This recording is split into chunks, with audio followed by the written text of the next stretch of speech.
আপনারা যারা পিতামাতা বা অন্য কোনো আত্মীয়র মৃত্যুর পর উত্তরাধিকার সূত্রে জমির নামজারি বা খারিজ করতে চান, তাদের জন্য আজকের ভিডিওটি খুবই গুরুত্বপূর্ণ।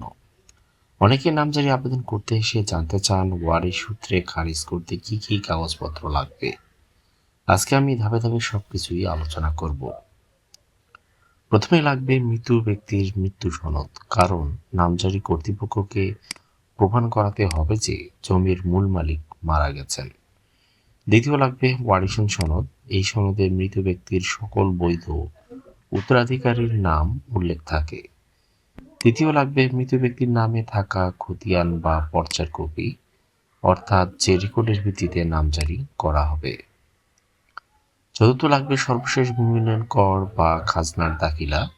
খাজনা পরিশোধ করা থাকলে আবেদন প্রক্রিয়া আরও সহজ হয়।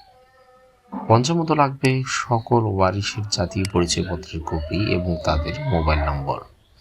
এছাড়া জমির দাগ নম্বর, খতিয়ান নম্বর ও মৌজার নাম সঠিকভাবে জানা থাকতে হবে। যদি জমির কোনো দলিল থাকে তাহলে দলিলের কপিও সঙ্গে রাখা ভালো।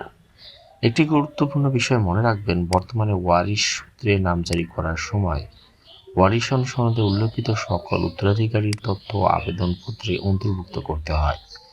তাই আবেদন করার আগে সকল ওয়ারিশের তথ্য সংগ্রহ করে রাখুন। আপনারা যদি নামজারি, খাজনা, খতিয়ান বা ভূমি সংক্রান্ত আরও তথ্য জানতে চান, তাহলে ভিডিওতে লাইক দিন এবং চ্যানেলটি সাবস্ক্রাইব করুন এবং কমেন্টে আপনার প্রশ্ন লিখুন। ধন্যবাদ।